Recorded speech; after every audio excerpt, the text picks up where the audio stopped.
Hi, everybody. I'm here again today with Monica, and we decided to talk about what is those subconscious fears that you have that keeps you stuck in those relationships or interactions that are not beneficial for you. So Mhm. go ahead, Monica. Let's start by however you want to start.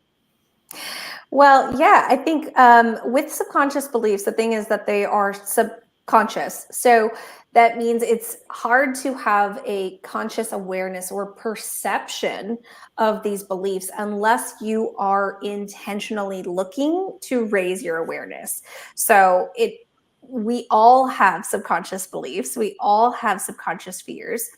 The goal in order to really master your subconscious is we have to practice intentionally building our self-awareness. So we can do that through journaling, we can do that through coaching, therapy, different things like that will help to raise our self-awareness of some of the beliefs and fears that we have. But I want to just sort of again put that out there as like a foundation. Like if you don't know what fears or beliefs you might have that are in the subconscious, that's totally the entire job of the subconscious is to keep it out of your awareness. Okay, so you're right where you're supposed to be if that's your struggle. But sometimes even just hearing somebody name a fear or name a belief can help you to like feel it in your body, that click of, ooh, that's true for me, or ooh, I've thought about that for myself too, right? So sometimes having somebody name it can help us to feel into the fact that that belief might be true for us. So Right. yeah, go ahead. So, yes, I mean, I have been there, so I can give you an example of me. Yeah. And those are the limiting beliefs that actually I do work with my clients about that. This is like, I'm not good enough. Nobody loves me. People are Mm-hmm. better than me. Life is hard. I mean, there's like, it's not just about us, but like goes to the relationships of with other people and life. And Yeah. And they're not always negative. I mean, sometimes we can have a limiting belief that actually sounds really positive, right? Like I'm a hustler or, I'm a really hard worker, though that's all great, but it can keep you in a dynamic where now if things are easy or they don't feel hard or you're not really stressed out and doing a lot of work, then you may feel like, wait, this is in conflict with my belief that I'm a hustler or that I have to work really hard, right? So yeah. sometimes even these positive beliefs that we hold about ourselves could actually keep us stuck in really unhealthy dynamics with whether with work or relationships or whatever. Yeah. And one thing that you said is so true because these are beliefs that kind of embedded in us when at childhood, Mhm. excuse me, and how we kind of bring it out is just if a pattern happens again and again, and when it gets to that space of, okay, this is not working for me anymore, then Mhm. that's the time that I say, okay, what is am I doing Yeah, wrong yeah. here? Because as you said, it's unconscious, it's really deep inside that is hard to bring it out, but part of it is also in our bodies.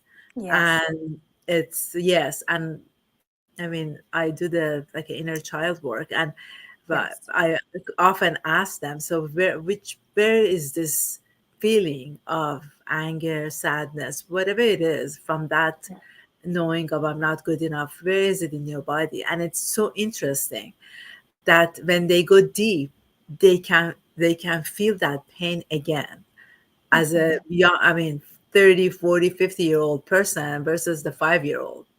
Yeah. So And here's yeah. the thing is that, yeah, so much of what we're re experiencing there, we can, when we do this with somebody who's safe, like a coach or with a therapist, whatever we're doing, when we're doing this work where we're re experiencing some of that wounding, um, we can create new neural pathways. It's a concept called neuroplasticity. So our brain can actually form new neural pathways where maybe before, where we felt rejected and that was overwhelming to our little self at the time, or it was dangerous for our baby self, right? When Yeah. we experience that emotional and that flooding in our body, but we do it with a support person on the other side, it creates a new neural pathway to now where we feel like, I can tolerate this. I am still in safe connection with somebody else. And now I'm not as overwhelmed in my body and I can heal Yes. from this. Yeah. Yes, exactly. And that's why, I mean, I don't want to say that everybody has to work with a coach or a therapist, but it makes a huge difference because as soon as you kind of express it, comes out of your mouth, the Mm-hmm. energy comes out of your body. And Mm-hmm. yes, if that's a safe person that you're with and they know and they can hold you, I mean, not literally, but hold you, Yeah. bring you out of that negative emotions and help you to step by step go to this positive of, because we're not, I mean, we're not 5 years old anymore, so but Yeah. our mind's still in that space. So Mm-hmm. it makes a huge difference when you work with someone that you trust and you can bring these emotions out, and they can hold it for you and kind of guide you to the next part and the Yeah. next part, and then you can go actually deeper and bring other stuff out. I mean, I work with people who have 10 limiting beliefs, 10 different ones, Oh, five. yeah. I've Gosh, that's nothing. I've got so many. I have, and to this day, but you become more conscious. The Mhm. good news is that you become more conscious, and when that negative thought comes to you, then you can easily, have a self-talk and come out of that space. And Mhm. one Yeah. suggestion can be putting, and I say that I think every time, putting alarms on your phone and those Mm. put those positive affirmations.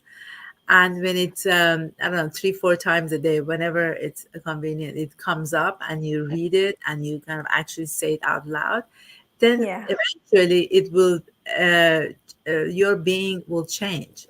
That mindset will change to this positive part. Yeah, yeah. And you're so right in that what you shared earlier is that sometimes it takes an unwanted behavioral pattern, like you're repeating a behavior that you don't want, for us to have the awareness. Now, once you know what your limiting beliefs are, once you know what your core negative statements are, that is a really powerful place to be. Yeah. It could feel like a burden, right? Because now you start to see it everywhere and you're like, oh man, I keep telling myself the same negative belief all the time. Yes.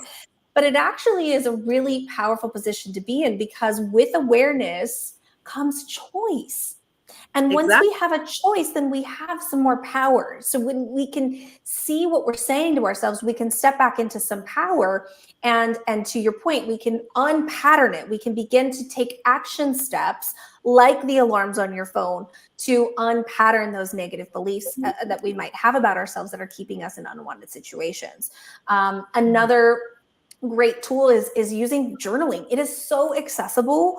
I can't recommend journaling enough because it is so accessible. Anybody who has a pen and paper, or if you are privileged enough to have a phone, you have a note section in your phone, you can write an email, right? Like, there are so many ways that you can, in a safe, secure space, draft out some journal reflections.